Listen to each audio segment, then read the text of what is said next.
Hello guys, मैं हूं रहमतुल्लाह।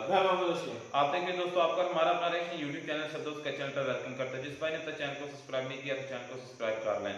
दोस्तों ये वीडियो बड़ी शानदार होने वाली है।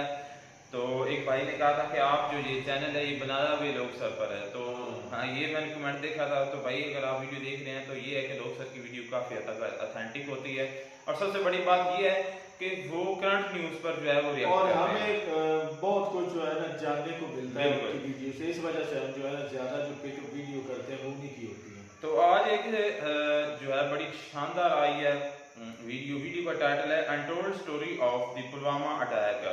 यानी कि जो पुलवामा अटैक हुआ था दोस्तों, ये भाई उससे पर्दाफाश करेगा, क्या असलियत है, क्यों किया, जो भी वजह है। ये सारी वीडियो देखते उसके बाद अपना देते हैं दोस्तों रिएक्शन। 14 फरवरी 2019 रात का अंधेरा छटा भी नहीं था कि जम्मू के सीआरपीएफ कैंप में चहल पहल मची हुई थी। छुट्टियां बिताकर अपने अपने घरों से लौटे जवान कुछ ही देर में श्रीनगर ट्रांजिट कैंप के लिए रवाना होने वाले थे। वैसे तो इन जवानों को 5-6 दिन पहले ही श्रीनगर पहुंचना था, लेकिन इस बार यहां पिछले सालों के मुकाबले इतनी ज्यादा बर्फबारी हुई थी कि हाईवे तक बर्फ से ढका हुआ था। इसलिए डिप्लॉयमेंट में हो रही देरी के कारण कैंप में जवानों की भारी संख्या मौजूद थी। आज भी जम्मू का मौसम खराब था, आसमान बादलों से ढका हुआ था और धीरे धीरे बह रही ठंडी ठंडी हवाओं ने मौसम को और भी सर्द बना रखा था। ऐसे में जिस दिन पूरी दुनिया वैलेंटाइंस डे मनाने में मशगूल होने वाली थी, उस दिन कड़कड़ाती ठंड में सुबह के 3:30 पर जवानों का काफिला जम्मू से श्रीनगर की ओर रवाना हो जाता है। उस दिन सीआरपीएफ का कॉन्वॉय बाकी दिनों के मुकाबले में काफी बड़ा था। इसमें आर्मर्ड व्हीकल्स, बसेस और ट्रक्स को मिलाकर टोटल 78 व्हीकल्स थे, जिनमें कुल 2547 सीआरपीएफ के जवान सवार थे। घाटी में आतंकी खतरे को देखते हुए हमेशा से जवानों को आर्मर्ड व्हीकल्स में ही कश्मीर ले जाया जाता था, लेकिन उस दिन संख्या ज्यादा होने की वजह से इस कॉन्वॉय में अन्य वाहन भी शामिल किए गए थे। इस काफिले को काजीगुंड से होकर गुजरना था, जिसके बाद के इलाके टेररिस्ट प्रोन थे। इसलिए खतरे को देखते हुए जब भी सीआरपीएफ का कोई कॉन्वॉय यहां से गुजरता था, तब सेफ्टी इंश्योर करने के लिए पहले से ही road opening party ROP highway पर तैनात रहती थी। उस दिन भी आरओपी के सुरक्षा कर्मी सीआरपीएफ के वाहनों की सुरक्षा के लिए रोड पर तैनात थे। कुछ घंटे के ट्रैवल के बाद सीआरपीएफ का ये कॉन्वॉय काजीगुंड पहुंचकर रिफ्रेशमेंट के लिए थोड़ी देर के लिए वहीं रुक गया। यहाँ 5वें नंबर की बस में बैठे कांस्टेबल वासुदेव नीचे उतरे और उन्हें लौटने में कुछ देर हो गई। वो जब तक वापस लौटे तब तक उनकी बस आगे बढ़ चुकी थी, इसलिए वासुदेव को उसी कॉन्वॉय की पीछे की किसी बस में बैठना पड़ा। पूरा काफिला फिर से श्रीनगर की तरफ कूच कर चुका था। कई जवान अभी अभी अपने घर से लौटे थे, इसलिए जहाँ कुछ अपनी प्रेमिका की यादों में खोए हुए थे, तो वही कुछ अपनी पत्नी और बच्चों से फोन पर बात कर रहे थे। 5वें नंबर की बस में सीआरपीएफ के कांस्टेबल एच गुरु को अपनी पत्नी कलावती की याद आ रही थी। उनकी शादी को सिर्फ 6 महीने ही हुए थे। बस में बैठे बैठे उन्होंने अपनी पत्नी को कॉल किया, लेकिन पत्नी के किसी काम में बिजी होने के कारण फोन नहीं उठा। इसी बस में कांस्टेबल प्रदीप कुमार और हेड कांस्टेबल सुखजिंदर सिंह भी थे, जो अपनी अपनी पत्नी से फोन पर बात कर रहे थे। सुखजिंदर सिंह ने बस के अंदर की बातचीत और जवानों की आपसी मस्ती का एक छोटा सा वीडियो बनाकर अपनी पत्नी सरबजीत कौर को भेज दिया। 1 साल पहले ही वो पिता बने थे और कुछ दिन पहले ही उन्होंने अपने बेटे के साथ लोहड़ी मनाई थी। सुबह जब वो जम्मू से इस काफिले के साथ निकले थे, तब उन्होंने अपने बड़े भाई से फोन पर बात की थी और कहा था शाम को फिर से कॉल करूंगा। किसी को अंदाजा भी नहीं था कि ये उनकी आखिरी बातें होंगी, आखिरी वीडियो होगा, आखिरी कॉल होगी। और कुछ ही देर बाद सब कुछ बदल जाएगा। जहां सीआरपीएफ का ये काफिला आगे के खतरों से अनजान तेजी से आगे बढ़ता चला जा रहा था, तो वहीं उनसे कुछ ही किलोमीटर की दूरी पर अपने खतरनाक मंसूबे के साथ 2 आतंकी इस काफिले का बेसब्री से इंतजार कर रहे थे। इन दोनों आतंकियों के नाम शाकिर बशीर और आदिल अहमद डार थे, जिन्हें पाकिस्तान में बैठे उनके आकाओं ने कश्मीर को दहलाने की जिम्मेदारी दी थी। 14 फरवरी की सुबह ही शाकिर बशीर को पता लग चुका था कि दोपहर में NH-44 पर सीआरपीएफ की बसों का एक बड़ा कॉन्वॉय गुजरने वाला है। वैसे तो आतंकी इस हमले को 5 दिन पहले 9 फरवरी को पार्लियामेंट अटैक के मास्टरमाइंड अफजल गुरु की बरसी के दिन ही अंजाम देना चाहते थे, लेकिन भारी बर्फबारी के कारण वहां से सीआरपीएफ का कोई कॉन्वॉय नहीं गुजरा था, इसलिए दोनों काफी बेचैन हो रहे थे। जैसे ही उन्हें पता चला कि आज एक बड़ा कॉन्वॉय गुजरने वाला है तो उन्होंने फौरन इस हमले की प्लानिंग शुरू कर दी। शाकिर बशीर के घर से हाईवे तक पहुंचने के लिए 3 रास्ते जाते थे, जिनमें से उस दिन 2 पर पुलिस के नाके थे, जबकि तीसरा रास्ता जो कि कच्चा स्लिप रोड था, बिना पुलिस की निगरानी के था। दोपहर करीब 2 बजे बशीर दूसरे आतंकी आदिल के साथ एक नीली कार में सवार होकर कश्मीर को दहलाने के लिए निकल पड़ा। दोनों ने रास्ते में मिलने वाले चेक पोस्ट से बचने के लिए एक घुमावदार रास्ता लिया और जल्दी ही उस बिना नाकाबंदी वाली सड़क को पार कर करीब 1 घंटे की ड्राइव के बाद दोपहर 3:10 पर ऐसी जगह पर पहुंच गए जहां से जम्मू श्रीनगर हाईवे केवल आधा किलोमीटर की दूरी पर था। शाकिर ने गाड़ी रोक दी और दोनों उतरकर आमने सामने खड़े हो गए।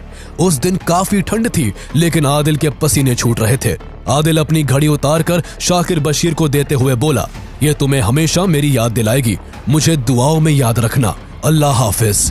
इसके बाद दोनों गले मिले और फिर शाकिर यहाँ से पीछे लौट गया। आगे का सारा काम अकेले आदिल को करना था। आदिल ड्राइवर वाली सीट पर बैठा, चाबी घुमाई और 200 किलो RDX से भरी अपनी गाड़ी श्रीनगर हाईवे पर दौड़ा दी। वो अपने साथ एक पिस्तौल भी लेकर चल रहा था ताकि वो इस हमले में अगर नाकाम हो जाए तो पकड़े जाने से पहले ही खुद को गोली मार सके। दूसरी तरफ अब तक CRPF का कॉन्वॉय भी जम्मू श्रीनगर हाईवे से गुजरते हुए पुलवामा डिस्ट्रिक्ट के अवंतीपोरा में एंटर कर चुका था। यहाँ से अब उनका डेस्टिनेशन श्रीनगर मात्र आधे घंटे की दूरी पर था। काफिला अपनी रफ्तार से आगे बढ़ता जा रहा था कि तभी इस कॉन्वॉय के कुछ जवानों ने देखा कि एक नीले रंग की कार तेजी से कॉन्वॉय की बसों को ओवरटेक करते हुए आगे बढ़ रही है। ये वही कार थी जिसे कुछ मिनट पहले आदिल लेकर निकला था। जैसे ही हाईवे पर तैनात रोड ओपनिंग पार्टी के assistant sub inspector Mohan Lal की नजर उस नीली कार पर पड़ी, उन्हें समझते देर नहीं लगी और उन्होंने तुरंत अपनी राइफल उठाई और उसे लोड करते करते कार की ओर तेज दौड़ लगा दी। जब तक मोहन लाल उस गाड़ी तक पहुंच पाते तब तक काफी देर हो चुकी थी। आतंकी ने अपनी कार को कॉन्वॉय की 5वीं बस के पैरेलल ले जाकर उसके साइड में जोरदार टक्कर मार दी और डैशबोर्ड पर लगे डेटोनेटर का स्विच दबा दिया। स्विच दबते ही कार के पीछे रखा 200 किलो का विस्फोटक फट गया और इसके साथ ही वहां एक जोरदार धमाका हुआ। 5वीं बस के पर खच्चे उड़ गए और उसकी चपेट में कॉन्वॉय की दूसरी गाड़ियां भी आ गई। ये धमाका इतना भयानक था कि मीलों दूर तक इसकी आवाज सुनाई दी। चारों ओर धुआं और मलबा बिखर गया। आसपास के घरों के शीशे टूट गए।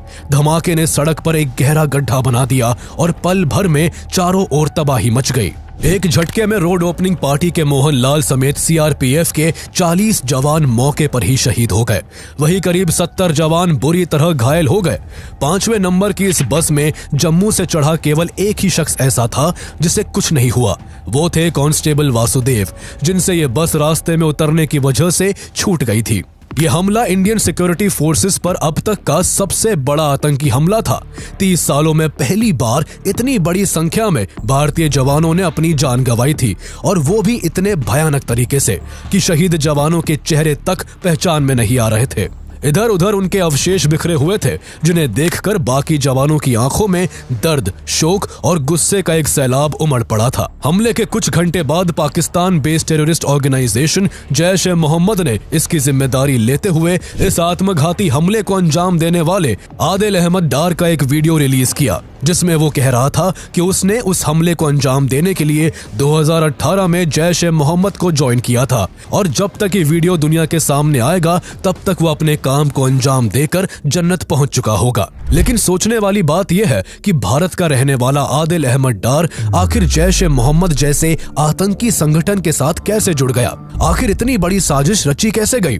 NIA द्वारा की गई इस हमले की इन्वेस्टिगेशन में और किन लोगों का नाम सामने आया और आखिर इंडियन एयरफोर्स ने ऑपरेशन बंदर के जरिए POK में मुजफ्फराबाद और चकोटी और पाकिस्तान के बालाकोट में जोरदार एयर स्ट्राइक करके कैसे पाकिस्तान और उसके आतंकियों को करारा जवाब दिया। 40 CRPF jawans have been killed in the worst terror attack. Jaish-e-Mohammed के अस्तित्व में आने से पहले उसका मुखिया मसूद अजहर टेररिस्ट एक्टिविटीज के चलते 1994 से ही जम्मू की जेल में बंद था। उसके साथियों ने उसे छुड़ाने की कई बार कोशिश की थी, लेकिन हर बार भारतीय सुरक्षा बलों ने उनकी कोशिशों को नाकाम कर दिया था। इसी क्रम में 1999 में उसके साथियों ने जम्मू की कोट भलवाल जेल से उसे निकालने के लिए एक सुरंग तक खोद डाली, लेकिन अपने मोटे शरीर के कारण मसूद अजहर सुरंग में फंस गया। और पुलिस द्वारा पकड़ा गया। लेकिन कुछ ही महीने बाद 24 दिसंबर 1999 को मसूद अजहर के छोटे भाई अब्दुल रऊफ असगर ने 5 हथियारबंद आतंकवादियों के जरिए पैसेंजर्स और क्रू मेंबर समेत 185 लोगों से भरी इंडियन एयरलाइंस की फ्लाइट IC-814 को हाईजैक करवाकर अफगानिस्तान के कंधार भिजवा दिया। इसके बाद भारत सरकार को अपने सभी यात्रियों के बदले में मसूद अजहर और 2 अन्य आतंकियों को भारतीय जेलों से रिहा करना पड़ा। मसूद अजहर ने भारतीय जेल से छूटने के बाद साल 2000 में जैश-ए-मोहम्मद का गठन किया और इसे अपने आतंकी मंसूबों को पूरा कराने का एक जरिया बना लिया। इसके बाद जैश-ए-मोहम्मद ने भारत के पार्लियामेंट, पठानकोट एयरफोर्स स्टेशन और उरी में इंडियन आर्मी ब्रिगेड हेडक्वार्टर्स को निशाना बनाकर भारत को गहरा घाव दिया। जब 2016 में जैश-ए-मोहम्मद ने उरी अटैक किया, उसी साल पुलवामा डिस्ट्रिक्ट के काकापोरा गांव में रहने वाला आदिल अहमद डार 10th क्लास में पढ़ रहा था। इसी दौरान भारतीय सेना ने आतंकी बुरहान वानी को मार गिराया, जो सोशल मीडिया पर अपनी पोस्ट के जरिए घाटी के युवाओं को देश के खिलाफ भड़काता था। उसने उनके बीच अपनी छवि पोस्टर बॉय की बना ली थी, इसलिए जब वो सेना के हाथों मारा गया तो घाटी में प्रदर्शनों की बाढ़ आ गई। 20 साल के आदिल के मन में भी उसकी छवि एक हीरो वाली थी, इसलिए वो भी सेना के खिलाफ प्रदर्शनों में शामिल होने लगा। स्टोन पेल्टिंग और एंटी इंडिया प्रोटेस्ट में हिस्सा लेने की वजह से उसे कई बार कश्मीर पुलिस द्वारा अरेस्ट किया गया, लेकिन पुलिस ने ये सोचकर हर बार उसे चेतावनी देकर छोड़ दिया कि वो केवल एक मिसगाइडेड यूथ है। लेकिन आदिल एंटी इंडिया प्रोटेस्ट में बराबर पार्टिसिपेट करता रहा, जिसके चलते एक दिन पुलिस की कार्रवाई में उसके पैर में गोली लग गई और करीब 11 महीने तक उसे बिस्तर पर रहना पड़ा। उसके घर वालों को लगा था कि अब वो सुधर जाएगा, लेकिन इस घटना के बाद वो पूरी तरह बदल गया और उसके इरादे और भी ज्यादा खूंखार होते गए। वो सेना से बदला लेने के लिए इतना छटपटाने लगा कि इसके लिए मार्च 2018 में वो अपने घर से साइकिल लेकर निकल गया और फिर कभी वापस नहीं आया।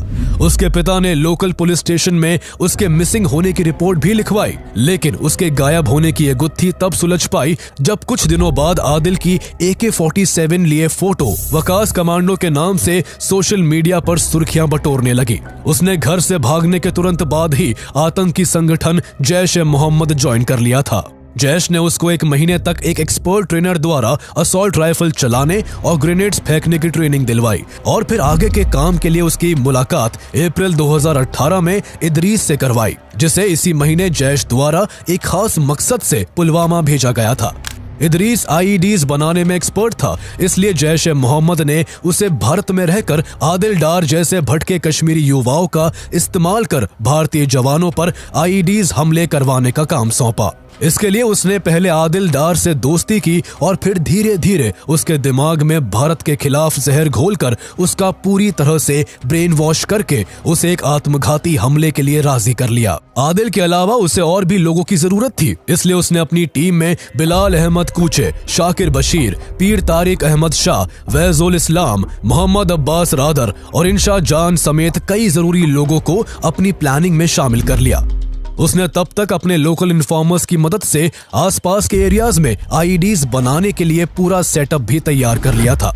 इसके बाद उसने पाकिस्तान से RDX कश्मीर मंगवाना शुरू किया। जैश-ए-मोहम्मद RDX के छोटे छोटे कंसाइनमेंट्स को सीमा पार भेजने लगा, ताकि पैकेज छोटे होने की वजह से इंडियन सिक्योरिटी फोर्सेस के शक के दायरे में न आए। इदरीस को अपने इस ग्रुप में सबसे ज्यादा भरोसा शाकिर पर था, इसलिए उसने उसे पाकिस्तान से आने वाले छोटे छोटे कंसाइनमेंट और दूसरी जरूरी चीजों को रिसीव करने का काम सौंपा। शाकिर के काम से इदरीस इतना खुश था कि उसने एक दिन अपने चाचा रौफ अलवी को शाकिर बशीर का फोटो भेजा और कहा कि चाचा, ये मेरा दूसरा अफजल गुरु है। इस दौरान उसने अपने ग्रुप और जैश के कुछ लोकल इन्फॉर्मर्स को घाटी में लगातार सिक्योरिटी फोर्सेस की मूवमेंट्स पर नजर रखने के काम पर भी लगा रखा था। इन सब में 2018 का आखिरी महीना आ चुका था। अब तक इदरीस शाकिर की मदद से बॉम्ब बनाने का सारा जरूरी मटेरियल जुटा चुका था। इसके बाद वो बॉम्ब बनाने में जुट गया और शाकिर को टारगेट ढूंढने की जिम्मेदारी दे दी। कुछ दिनों के बाद शाकिर ने लेथपोरा में नोटिस किया कि करीब आधा दर्जन सैनिक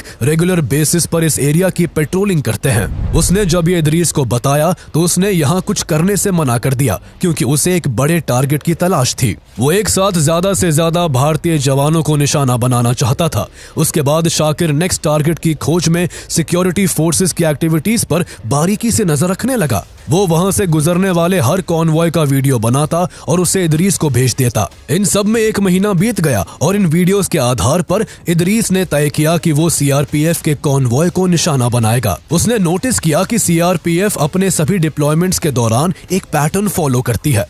सामान नीले ट्रकों में रखा जाता है जिन पर खाकी तिरपाल लगे होते हैं। सभी जवान नीली बसों में सवार होते हैं जबकि बड़े अधिकारी सफेद जिप्सी में ट्रैवल करते थे। मोस्टली व्हीकल्स की विंडोज वायर मेशेस से प्रोटेक्टेड होती थी। इन सब चीजों को ध्यान में रखते हुए इदरीस अपनी प्लानिंग को आगे बढ़ाने में लग गया। उसने अमेज़न से 4 किलो एल्यूमिनियम पाउडर मंगवाया जिसका इस्तेमाल वो एक्सप्लोजिव को बांधने में करने वाला था ताकि विस्फोट के दौरान यह आसानी से आग पकड़ सके। हैरानी की बात यह थी कि भारतीय जवानों को निशाना बनाने की ये सारी तैयारी भारत में ही हो रही थी। फिर भी इंटेलिजेंस एजेंसी और आर्मी को कानों कान उसकी कोई खबर नहीं लग सकी और आतंकी अपने काम में लगे रहे। जनवरी 2019 में इदरीस ने जैश ए मोहम्मद के एक लोकल मिलिटेंट तौसीफ को एक गाड़ी अरेंज करने को कहा जिसमें 2 लार्ज कंटेनर्स को आसानी से फिट किया जा सके। तौसीफ ने इसके लिए अपने बचपन के दोस्त सज्जाद अहमद भट्ट की मदद मांगी जिसने कुछ दिनों के अंदर ही मारुति की एक second hand pearl blue colour Eeco car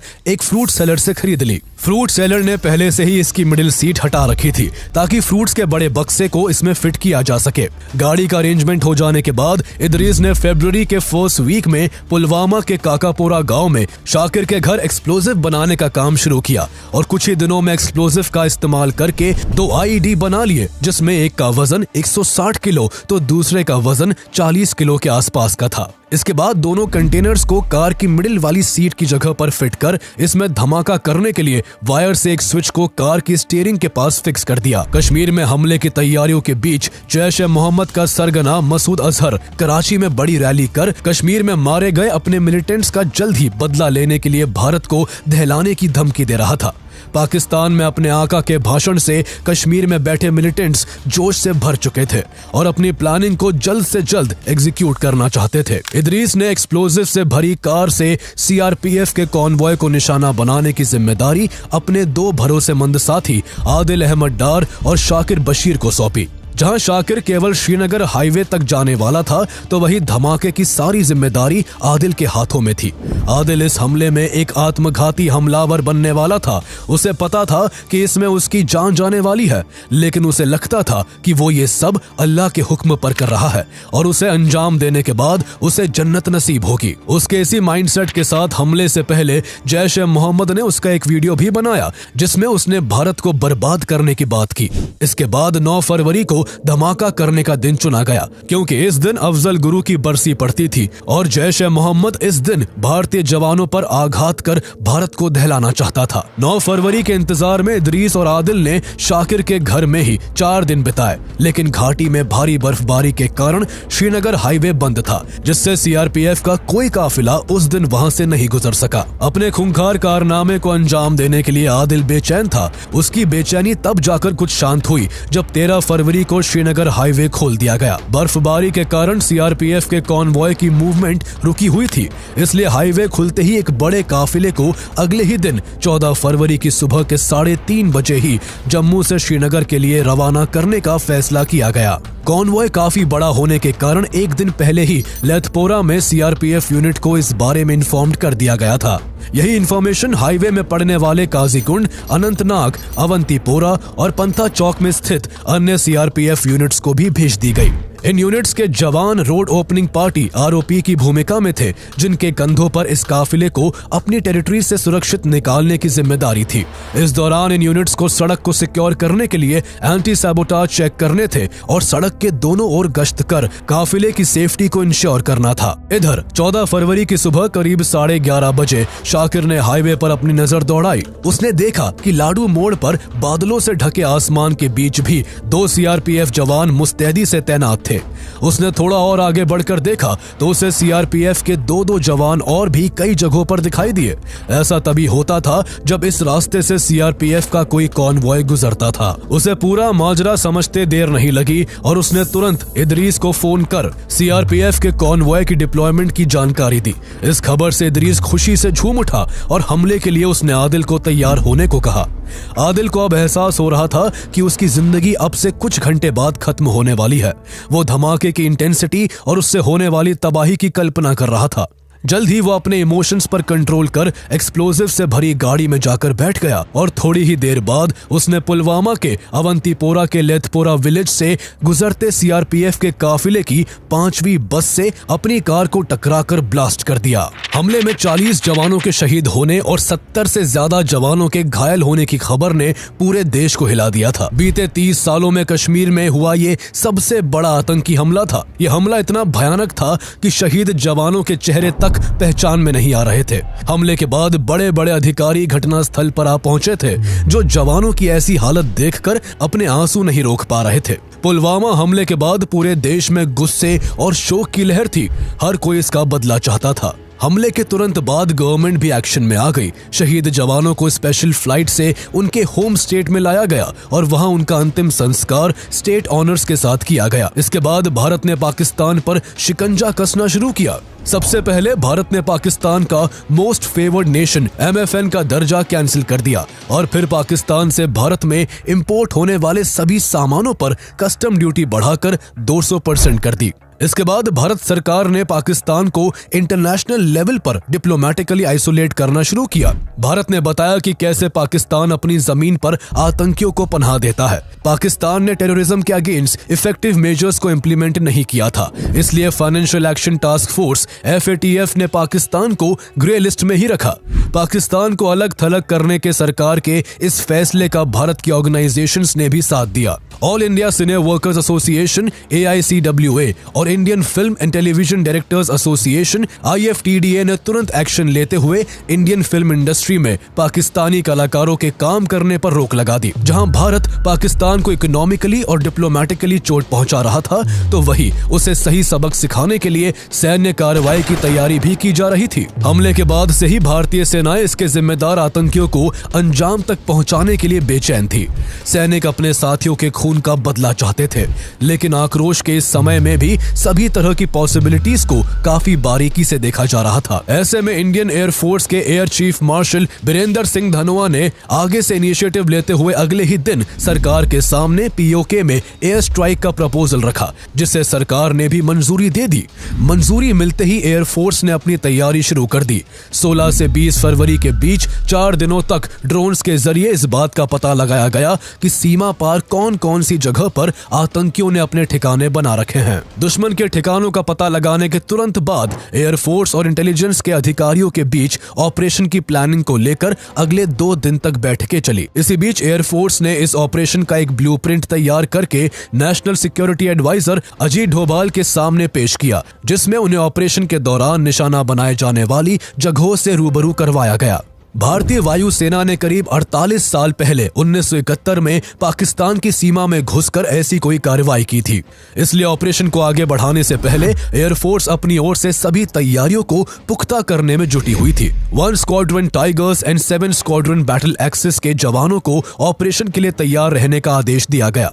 air force ने सिक्योरिटी रीजंस और कॉन्फिडेंशियलिटी को मेंटेन करने के लिए इसे ऑपरेशन बंदर नाम दिया, जिसे अंजाम देने के लिए 26 फरवरी 2019 का दिन तय किया गया। सारी प्लानिंग होने के बाद फाइटर जेट्स को सावधानी से परखा गया और इस ऑपरेशन में हिस्सा लेने वाले पायलट्स ने 24 फरवरी को एक ट्रायल रन भी किया, जिसके बाद इस ऑपरेशन के लिए हरी झंडी दे दी गई। इस पूरे ऑपरेशन के दौरान 12 मिराज 2000 फाइटर जेट्स को इस्तेमाल किया जाना था और साथ ही किसी भी इमरजेंसी से निपटने के लिए गरुड़ कमांडो की एक टीम को भी स्टैंड बाय पर रखा गया था। 26 फरवरी की सुबह 3:30 बजे ही भारत के 12 Mirage 2000 fighter jets laser guided bomb से लैस होकर पाकिस्तान के अंदर घुसकर तबाही मचाने के लिए निकल पड़ते हैं और कुछ ही मिनटों में पाकिस्तान के एयर स्पेस के अंदर दाखिल हो जाते हैं। कुछ ही देर बाद फाइटर जेट्स POK के मुजफ्फराबाद और चकोटी में आतंकी ठिकानों पर भारी बमबारी करते हैं। एक ही झटके में सैकड़ों आतंकी मारे जाते हैं। जैश-ए-मोहम्मद के कई ठिकाने पाकिस्तान के खैबर पख्तून प्रांत के बालाकोट शहर में भी बने हुए थे, इसलिए इंडियन एयरफोर्स बालाकोट में भी दाखिल होकर जैश-ए-मोहम्मद के आतंकी शिविरों पर करीब 8 मिनटों तक बमबारी करके सैकड़ों आतंकियों को मार गिराती है। यह पूरा ऑपरेशन करीब 21 मिनट तक चला, जिसमें इंडियन एयरफोर्स ने करीब 1000 किलो बम बरसाकर जैश-ए-मोहम्मद के कई ठिकानों और करीब 350 आतंकियों को मिट्टी में मिलाकर 40 जवानों की शहादत का बदला ले लिया था। इस हमले से बौखलाया पाकिस्तान अगले ही दिन 27 फरवरी को भारतीय सीमा में घुसने की हिमाकत करता है। पाकिस्तान के लड़ाकू विमानों को खदेड़ने के लिए भारतीय वायुसेना भी मोर्चा संभालकर मुंह तोड़ जवाब देती है। इसी बीच एक डॉग फाइट के दौरान विंग कमांडर अभिनंदन वर्धमान अपने MiG-21 बाइसन से पाकिस्तान के एक F-16 विमान को मार गिराते हैं, लेकिन इसी दौरान उनका विमान भी डैमेज हो जाता है और वो पैराशूट के साथ POK में जा गिरते हैं। लेकिन भारत के डिप्लोमेटिक प्रेशर और मिलिट्री एक्शन के बढ़ते दबाव के चलते पाकिस्तान को झुकना पड़ता है और 1 मार्च 2019 को विंग कमांडर अभिनंदन वर्धमान को सुरक्षित भारत लौटा दिया जाता है। एक तरफ जहां इंडियन गवर्नमेंट हर तरह से पाकिस्तान को सबक सिखाने में लगी हुई थी, तो दूसरी ओर इस हमले की जांच NIA के हाथों में सौंप दी गई थी। 2016 में उरी अटैक के केवल 3 साल बाद हुए इस हमले ने कश्मीर के पूरे सिक्योरिटी सिस्टम को हिला कर रख दिया था। इस हमले को NIA की जम्मू एंड कश्मीर ब्रांच के चीफ राकेश बलवाल इन्वेस्टिगेट करने वाले थे। राकेश बलवाल मणिपुर कैडरे के IPS ऑफिसर थे। उन्होंने नॉर्थ ईस्ट में आतंकवाद के खिलाफ बेहतरीन काम किया था, इसलिए उन्हें प्रमोट करके जम्मू एंड कश्मीर में NIA की कमान सौंप दी गई थी। राकेश की 12 सदस्यीय टीम ने घटना स्थल पर पहुंचकर एक एक चीज को खंगालना शुरू कर दिया, लेकिन कई दिनों के बाद भी उन्हें कोई ऐसा सुराग नहीं मिला जिसे लेकर आगे बढ़ा जा सके। ऐसे में राकेश को समझ आ चुका था कि छानबीन का दायरा बढ़ाना होगा। हालांकि उन्हें यह भी पता था कि ये काफी जोखिम भरा काम था, क्योंकि हाजीबल समेत हमले के आसपास के सभी इलाके आतंकवाद का अड्डा माने जाते थे। अक्सर हमलों के बाद आतंकी यहाँ छिप जाते थे और पुलिस से मुठभेड़ के दौरान कुछ लोकल लोग उन्हें बचाने के लिए पुलिस पर पथराव करने लगते थे। ऐसे में इन इलाकों में जांच करना आसान नहीं था, लेकिन फिर भी राकेश बलवाल ने NIA हेडक्वार्टर से हमले वाली जगह के आसपास के एरिया में सर्च ऑपरेशन का दायरा बढ़ाने की परमिशन लेते हुए 100 NIA और 400 CRPF के जवानों के साथ वहां छानबीन शुरू कर दी। वो हमले वाली जगह से 250 मीटर ही आगे बढ़े थे कि उन्हें जमीन पर कोई चमकती चीज दिखाई दी, जो कि हमले वाली कार की चाबी थी। इस दौरान उनकी टीम को आसपास कुछ हड्डियां भी मिली, जिनकी DNA टेस्ट से पता चला कि उनमें से कुछ हड्डियां आदिल अहमद डार की थी। साफ था कि हमले के वक्त कार आदिल अहमद डार ही चला रहा था, लेकिन आगे की जांच और इसमें शामिल लोगों तक पहुंचने के लिए NIA को इस कार के खरीदार तक पहुंचना जरूरी था। NIA ने आगे की इन्वेस्टिगेशन में पता लगाया कि ये कार 7 बार बेची गई थी और इसे सबसे आखिर में सज्जाद भट्ट नाम के शख्स ने खरीदा था।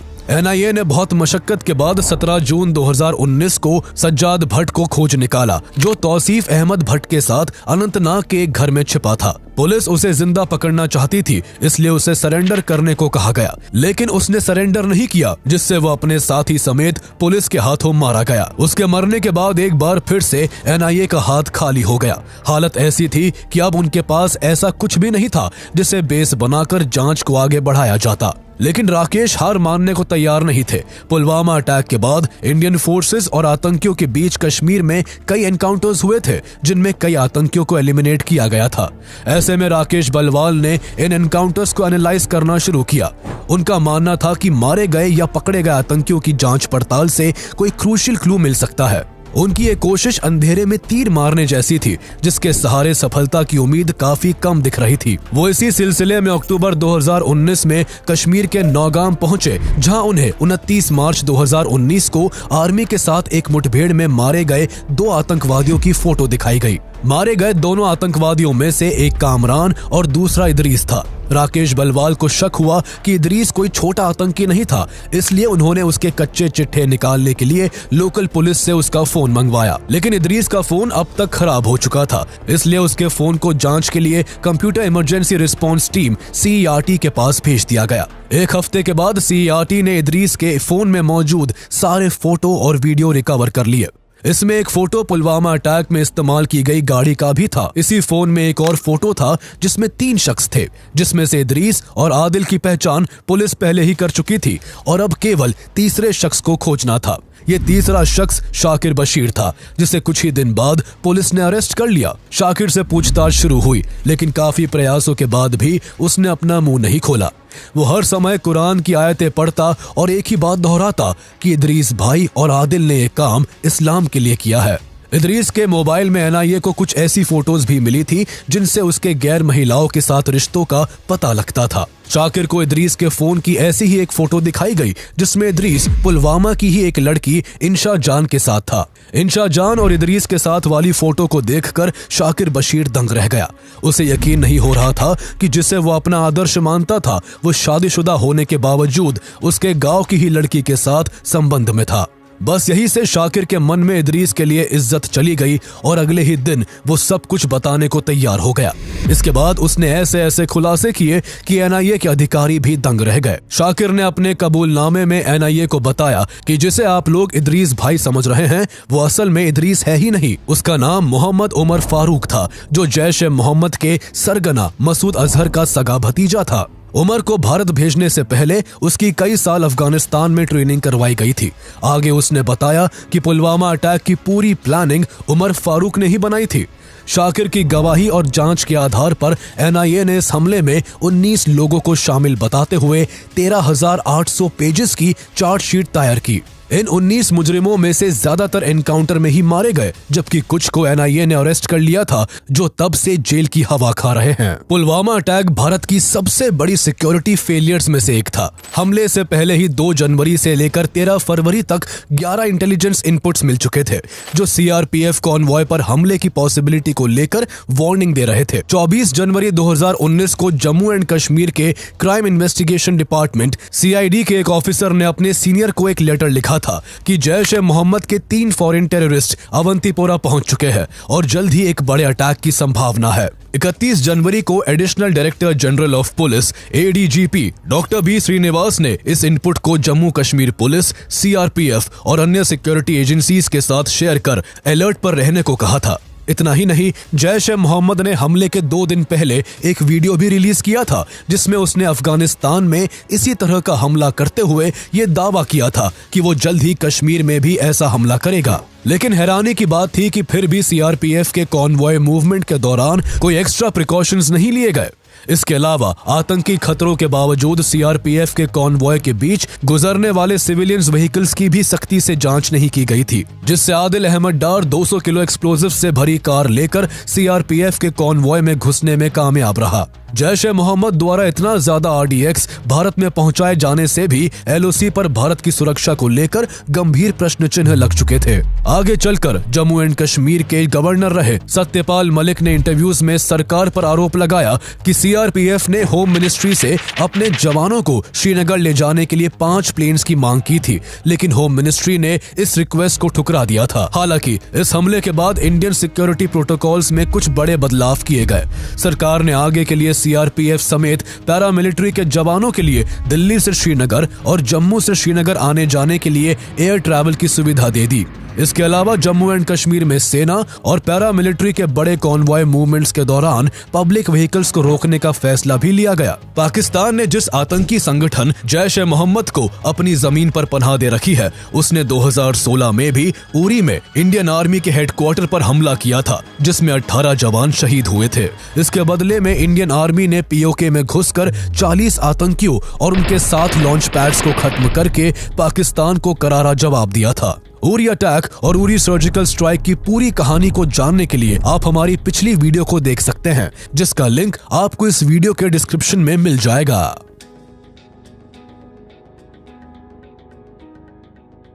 तो गाइस वीडियो तो होगी खत्म भाई। यार ये बड़ी सबसे पहले जो है वो क्रेडिट देना चाहता हूँ जिस भाई ने ये वीडियो बनाई है। एक कह लें कि अच्छे तरीके से भाई ने गाइड किया और जो स्पेशली जो उनकी जो स्टोरी को कवर करने का तरीका था वो बड़ा शानदार था। फंड्स लेकर एंड तक उन्होंने बड़े अच्छे तरीके से जो है वो हमें बताया। अच्छा, मैं बात करूँ ना अब पुलवामा की, तो सबसे पहले बात ये भी कोई किसी भी कंट्री के जो सोल्जर होते हैं वो हीरो होते हैं उस कंट्री के, क्योंकि वो अपने सरहदों की जो है वो बाउंड्री की हिफाजत करते हैं, चाहे वो इंडियन सोल्जर हों चाहे वो बांग्लादेश के किसी और कंट्री के हों।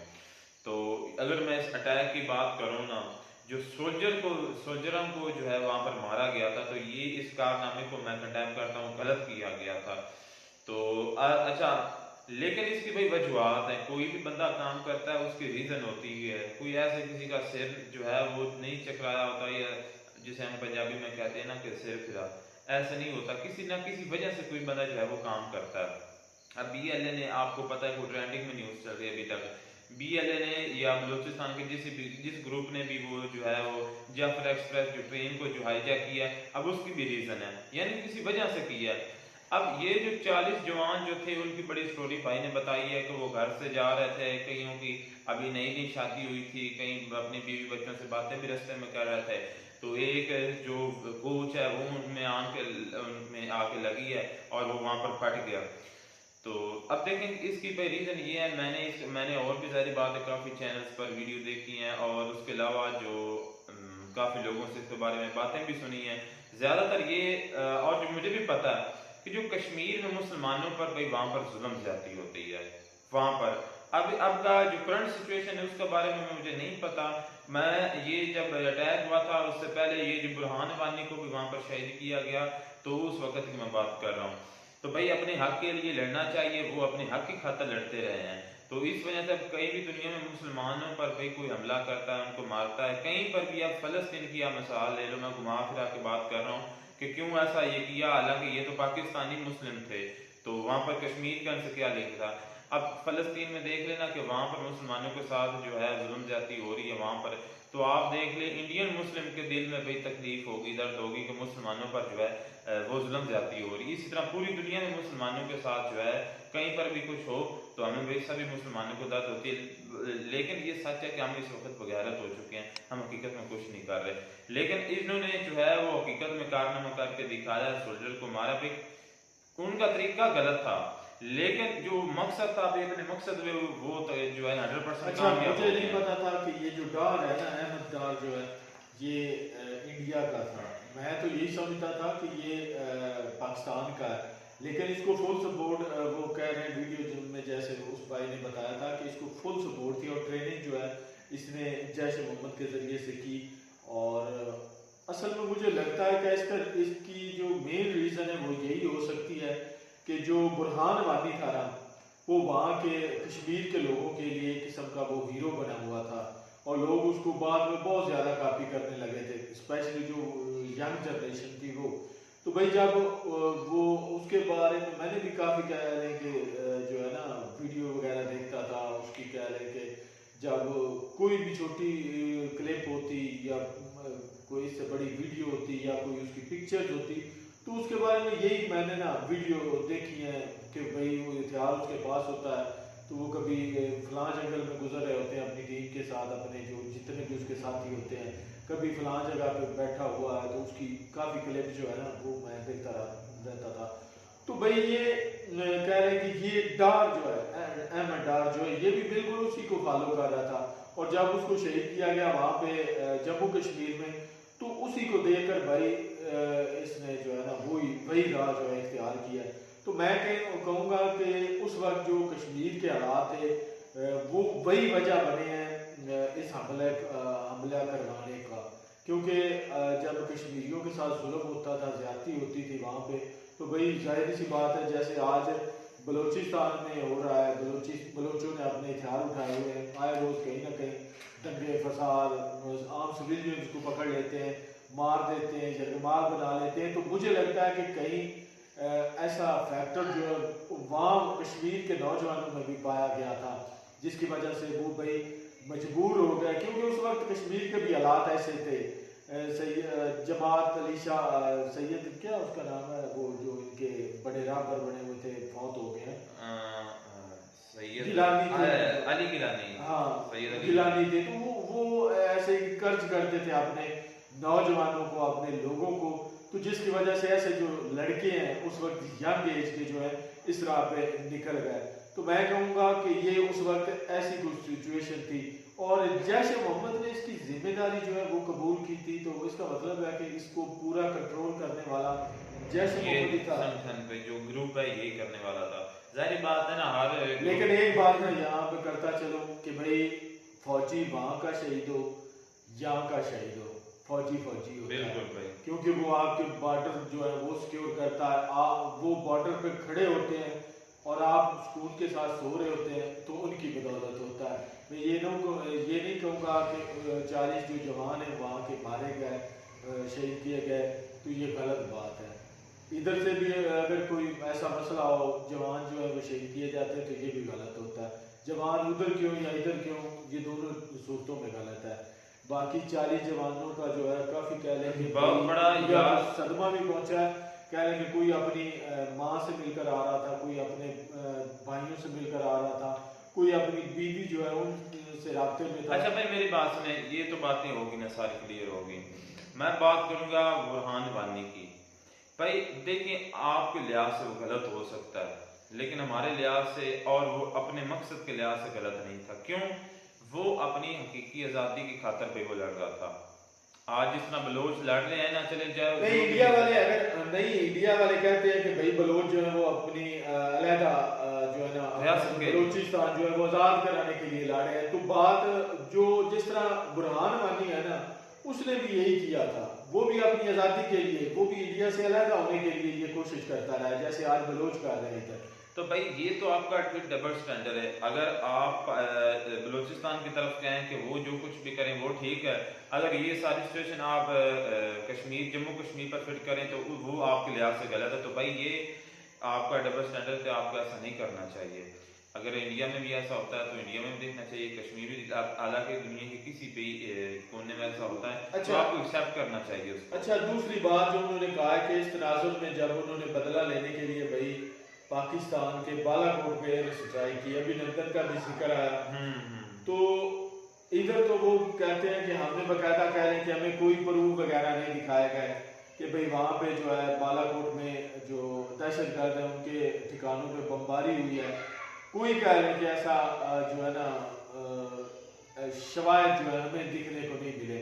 वहाँ पे जो दरख्त जो थे वहाँ के, हालांकि काफ़ी वीडियोस जो देखी हैं वहाँ पे लोगों की भी वीडियोस आई हैं, तो जो बातें बताई गई हैं वो यही है कि वहाँ पे दरख्त वगैरह पे जो है ना इन्होंने हमले वगैरह किए, लेकिन ऐसी कोई वीडियो नहीं आई कि वहाँ पे लोग जो है वो घायल हुए हैं, लोगों को यार अभिनंदन की मेरी देखना अटैक हुआ है। अभिनंदन की एक अलग से एक स्टोरी है, फुल उसकी बेस्ट स्टोरी है, तो उस पर एक अलग वीडियो होनी चाहिए, इसलिए मैं उसका जिक्र इतना मैंने तो किया ही नहीं है। तो उसकी एक अलग वीडियो करेंगे, उस पर एक अलग से कह लें कि बातचीत करेंगे, रिएक्ट करेंगे, वो काफ़ी बहस वाली वीडियो में होगी। लेकिन देखें कि अगर मैं ये सारे मामले को कहूँ तो मैं इसको तकरीबन जो फौजियों को मारे जाने का मैं कहता हूँ, मैं तो उसको भी कंडेम करता हूँ। या जो भी हैं फौजी हैं, चाहे किसी भी कंट्री के हों, किसी भी, चाहे यूएसए के हों, चाहे अफगानिस्तान, किसी भी कंट्री के हों, सोल्जर होते हैं भाई, अपनी घर-बार छोड़कर अपनी जो है कंट्री की बाउंड्री को सिक्योर करते हैं, अपनी फैमिली को छोड़कर, माँ बाप, अपनी वाइफ, सब बच्चों को, सभी को छोड़कर भी आते हैं। तो बहुत बड़ा ये सदमा जो है वो मिला। और अच्छा, उसके बाद ये जब इन्होंने जो जैश मोहम्मद ने जो इसको एक्सेप्ट किया ना कि ये सारा जो मामला वही हमने किया है, तो फिर इसके बाद जो वो देख लें कि जो जहाज भी जो है हाईजैक करके उन्होंने मसूद अजहर जो है वो मेरे ख्याल में जम्मू की जेल में थे। मसूद अजहर तो वो वहाँ कैद में थे, जिसकी वजह से काफ़ी कह रहे हैं कि उनके जत्थे जो है उन्होंने चढ़ाई भी जेल में की, लेकिन जो वहाँ के फौजी थे जो सिक्योर कर रहे थे तो उन्होंने उनको बाहर भगाया। तो एट द एंड मैं यही कहूँगा कि उन्होंने वो एक हाई जैक किया त्यारा जिसे वो काबुल लेके गए, अफगानिस्तान में लेके गए, और उस वहाँ जाकर उन्होंने मांग की कि भाई हम जो जितने भी पैसेंजर्स हैं उनको तब छोड़ेंगे जब आप हमारे 2 बंदे जो हैं वो रिहा नहीं करेंगे। तो फिर जो इंडियन हुकूमत है, गवर्नमेंट है, उसको छोड़ने पड़े।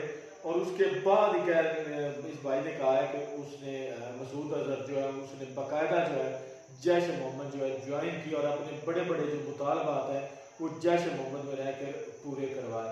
तो ये वीडियो पुलवामा की ये थी। पहले मैं भी इतनी स्टोरी जो है इसके बारे में नहीं जानता था, लेकिन आज अभी भी यही कह रहा हूँ कि भाई जो 40 जवान वहाँ पे मारे गए वो गलत हुआ, बहुत गलत हुआ, ऐसा नहीं होना चाहिए था।